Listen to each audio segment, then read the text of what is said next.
Welcome to Gokul kitchen. இன்றைக்கி நான் செய்ய போகிறது கிள்ளி போட்ட சாம்பார். வாங்க எப்படி செய்யலான்னு பார்க்கலாம். நம்ம வீடியோக்குள்ளே போகிறதுக்கு முன்னாடி நம்ம சேனலை மறக்காமல் சப்ஸ்கிரைப் பண்ணுங்கள். கூடவே பெல் பட்டன் ஆல் கிளிக் கொடுங்க. எண்ணெய் 3 ஸ்பூன் ஊற்றிக்கிறேங்க.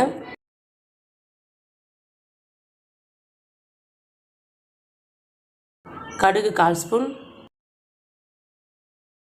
கடுகு பொரிஞ்சதுக்கப்புறமா சீரகம் 1/4 ஸ்பூன் சேர்த்துக்கிறேங்க. பூண்டு போல் ஒரு 2 தட்டியிருக்கேங்க. காஞ்ச மிளகாய் 6, பெருங்காயத்தூள் கொஞ்சம். காஞ்ச மிளகாய் பூண்டையும் எண்ணெயில் கொஞ்ச நேரம் வதக்கி விட்டுலாங்க.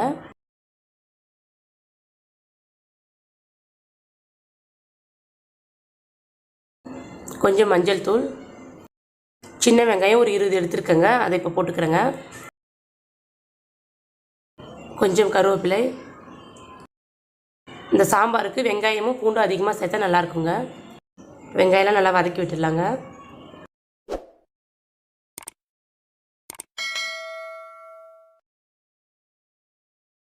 வெங்காயம் நல்லா வதங்கியிருக்குங்க. சின்ன சைஸ் தக்காளி 2 எடுத்துருக்கு, அதை இப்போ சேர்த்துக்கலாம்.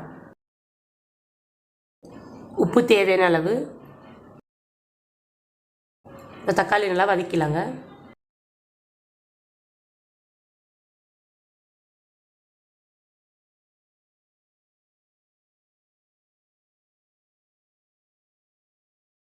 நூறு கிராம் துவரம் பருப்பை வேக வச்சு எடுத்துருக்கேங்க, நாம் இப்போ சேர்த்துக்கலாங்க.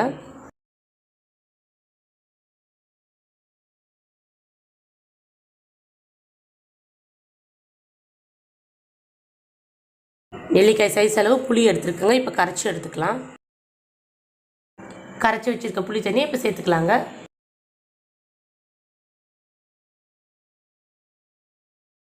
கொஞ்சமாக மல்லித்தழை தூவிக்கிறேங்க. கொதித்து வரும்போது சாம்பார் நல்லா வாசனையாக இருக்குங்க. ஒரு 7 நிமிஷம் கொதிச்சு வரட்டுங்க.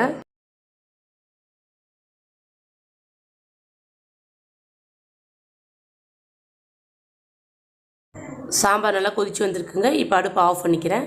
கிள்ளி போட்ட சாம்பார் ரெடி ஆயிடுச்சுங்க. இந்த வீடியோ பிடித்திருந்தால் லைக் பண்ணுங்கள், ஷேர் பண்ணுங்கள், கமெண்ட் பண்ணுங்கள், மறக்காமல் சப்ஸ்கிரைப் பண்ணுங்கள்.